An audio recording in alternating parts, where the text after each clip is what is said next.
Madagdagan pa natin yung mga institution building dahil tayo na social movement, so ituloy natin yan, pero yung assertion natin, hindi na tayo gagamit ng armas, kaya nga magdi-decommission tayo. Pero yung pag-decommission natin, nakasalalay rin doon sa disbandment of private armed groups. Daming armas sa kamay ng mga private groups. Pag naalis yung armas natin, hindi na disband yung private armed groups, kawawa tayo. Kailangan tumupad ang gobyerno ng Pilipinas. So, ang importante, MILF, hindi hihina, palalakasin natin yan, and then pag malakas yan, dahil nasa democratic struggle na tayo, kailangan magpatayo tayo ng party na United Bangsamoro Justice Party. Ibig sabihin, MILF, malakas, matatag, meron tayong political party, kailangan magkontrol natin ang political party natin na United Bangsamoro Justice Party. Pag malakas ang MILF, malakas ang United Bangsamoro Justice Party, lalaban tayo sa election, magkontrol natin ang BARM. Ganyan yan eh, tatlo yan eh, di ba? Kaya ang nag-iisa lang ang political party ng MILF, United Bangsamoro Justice Party, wala nang ibang political party. Ito na lang. Katunayan pa nga, yung kasalukuyan na nangyayari, nagpalabas ng official statement ang MILF Center Committee, pirmado po ng chairman, na walang ibang political party na ang may-ari MILF, kundi United Bangsamoro Justice Party. Walang iba. Walang iba. So dahil dyan, na United Bangsamoro Justice Party lang ang political party ng MILF, wala nang iba. Kung sino magiging membro sa ibang political party, mawala ang membership niya sa United Bangsamoro Justice Party. Pero hindi pa rin siya mawala sa MILF. Pero yung membership niya sa United Bangsamoro Justice Party ay matatanggal. Kasi nagbimbro na siya ng ibang political party. So yun ang pangalawa. Maliban doon, dahil ang United Bangsamoro Justice Party, ang may-ari ay MILF, yan lang nag-iisang political party, lahat na membro ng MILF, yung political committees, military natin, social welfare, etc. na membro ng MILF, membro po na United Bangsamoro Justice Party. So yun ang dapat na tandaan natin. UBGP is the only political party of the MILF, wala nang iba. Pangalawa, lahat ng membro ng MILF, political, military, SWC, yan ay automatic member po ng United Bangsamoro Justice Party. Pangatlo, any member of the MILF, whether political ang assignment, military o social welfare, kung mag-join siya sa ibang party, matatanggal na sa United Bangsamoro Justice Party. Pero hindi rin siya tanggal doon sa Moros, doon sa MILF, pagka-member ng MILF. So ngayon, ilang bang nagkukontest ng political party dito? Ang una dyan, yung Mahardika. MNLF yan, Nurmiswari. MNLF, Nurmiswari yan. Ang pangalawa, Bangsamoro Party, BAPA, MNLF, Muslimin Seba. Marami silang kasama, sila Brother Hati Malasa kasama rito. Pangatlo, meron tinatawag na Rakyat Party, kay John Urena ito. Pang-apat, meron tinatawag na SIAP. Ano ito, acronym ito eh. Ang may-ari nito, Adyo. Panglima, yung Itihad. Ang may-ari dito, si Governor Teng Mangunanato.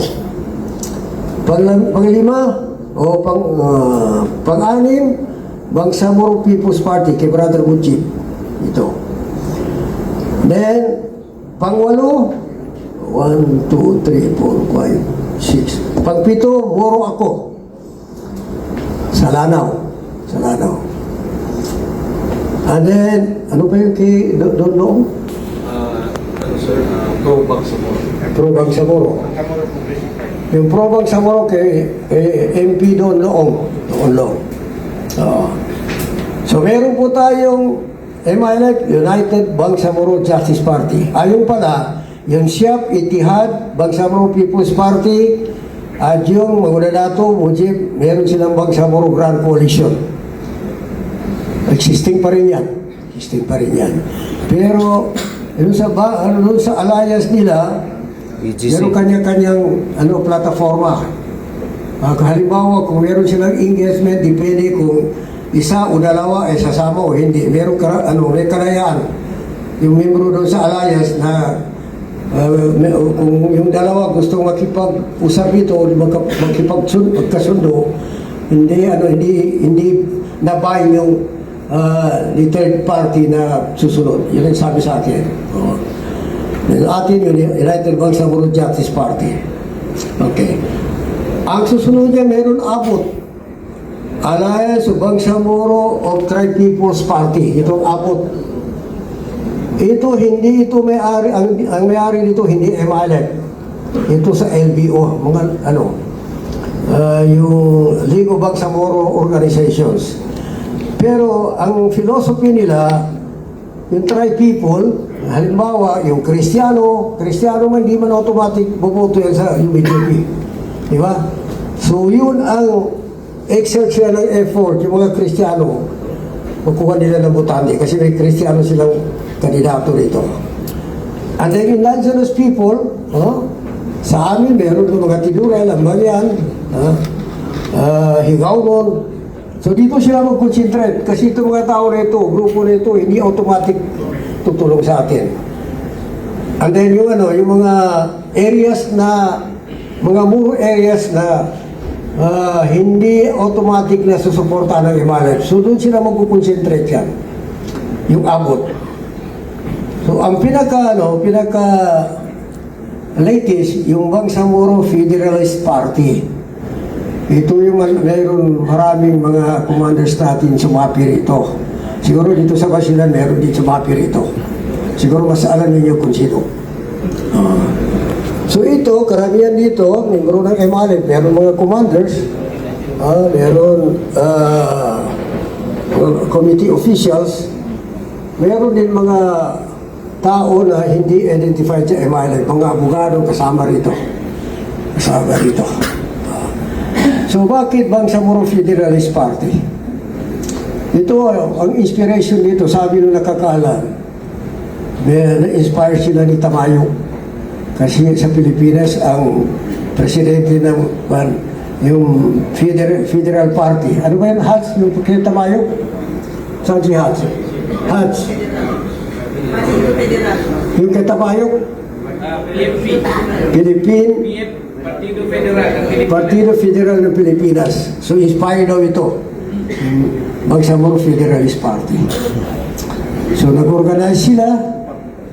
Karamihan doon sa mga leaders galing sa MLF. Meron din mga anak ng mga politicians. So ito yung kanila. Ibig sabihin, while na maraming kasama natin kasama rito, pero hindi ang MLF may-ari dito. May-ari dito. So dito sa Basilan, ang maganda rito, si Vice Governor Jim, meron man siyang representante sa UBJP, si Javier Azarol. Dalawa kasi, yung number 10 sa top 10, si Javier Azarol, and then yung pangalawang number 20, yung anak ni Vice Governor Jim, na kakandidato ngayon sa district. Pero nagkausap kami, sabi niya patatakbo yung baba, yung anak ko. So meron siyang meron galing sa kanya si Javier Azarol.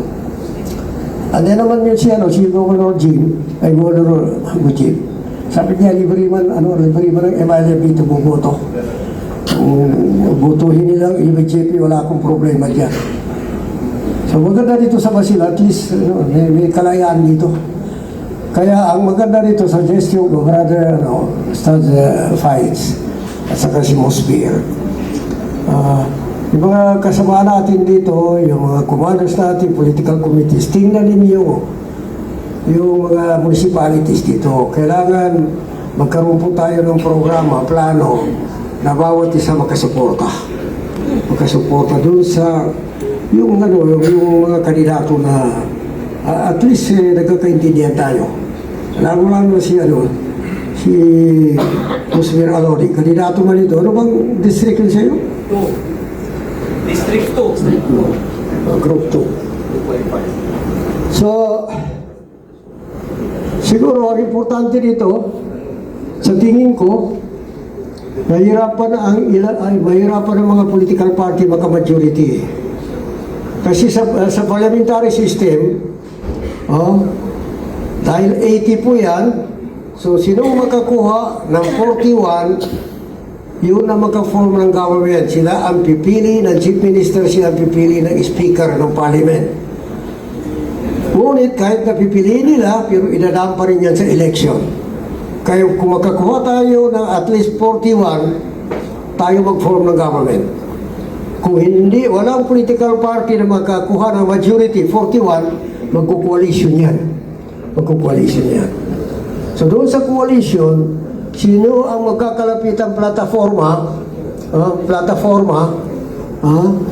ay maaaring magkakaroon sila ng coalition. Pero yung coalition, para bagang isang corporation yan. Kung kailangan halimbawa yung capital, 100,000, ikaw may 25,000 ka, ikaw may 10,000 ka, ikaw may 50,000 ka, ikaw may 10,000 ka, halimbawa, doon nakadepende kung gaano kalaki doon sa cake ang makukuha mo. Pag-usapan niyo, may negotiation yan. Diba? Pero, mahinang gobyerno. Ang malakas diyan, walang coalition. So malamang na kung ang plataforma ang pag-uusapan, ang magkakalapit na plataforma diyan, unang-una maharbi ka. Kasi Menelep yan. Pangalawa, yung BAPA, yung Bangsamoro Party, yung kay MLA pa yan, kay Muslim Benzema. Then most likely, yung rakyat, baka pwede rin makuha yan, di ba? Hindi ko alam dito sa Basilan. I do not want to comment kasi lugar niyo ito. Ayaw kong magbitaw ng salita rito. Di ba? Kasi ako, yung dalawa na yan, isa, dalawang ko. Si Jim, yung asawa yung pamangkin ko.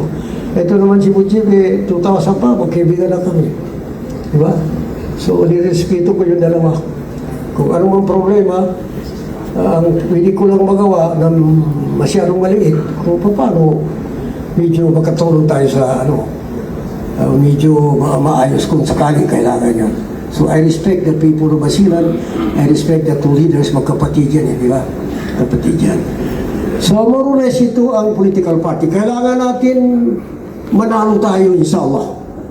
Manalo tayo. Kasi pag matalo tayo, halimbawa, or at least hindi tayo makasama sa coalition, magagamit man sa atin ang BARM. Magagamit sa atin. Ayun, pinagpawisan natin yan. Di ba? Pinagpawisan natin ang BARM yan. Lalo na yung mga military natin. Kami naman sa negotiation, although hindi kasama doon ng patayan, pero si Hals, maliit pa ito, nurse ng tatay niya, ngayon, head ng sekretarya. Di ba? 1997, musmus yan eh. Pero ngayon, matanda na eh. More than 40 na yan, hindi na yung bata. Diba?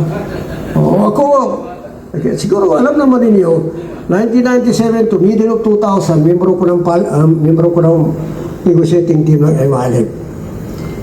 July 29, 2003, at to 2014, ako chair ng MLF Peace Negotiating Panel. From 2014 hanggang today, akong chairman ng panel ng peace implementing MLF. Dito na ako tumatanda. Di ba? Gusto ko na mapalitan ako kasi long overdue na eh. Di ba? So pinaghirapan natin ito. Di ba? So, dahil sa pinaghirapan natin ito, alam nyo, ang pinakamahirap sa pag-start ng struggle, na karamihan sa inyo bata eh. Ang pinakamahirap din how to start, paano umpisahan ang struggle. Walang gusto eh. Di ba? Kasi nakataya diyan buhay mo, di ba? Magulang mo, pagkagalitan ka, di ba? Magagalitan ka. Malita ganyan. So walang gustong sumali. Kaya nung sa amin, at siguro dito, ganun din sa amin, yung mga membro tinatago. Nag-swear yan. Nag-swear yan. So yun ang isang mahirap sa struggle. How to start. Pangalawang mahirap yan, how to sustain. How to sustain. Paano masigurado hindi ka makras ng kalaban. Diba? So dumating ang isang panahon na dito doon sa amin, mga 70% ng leaders ng MNLF nag-surrender.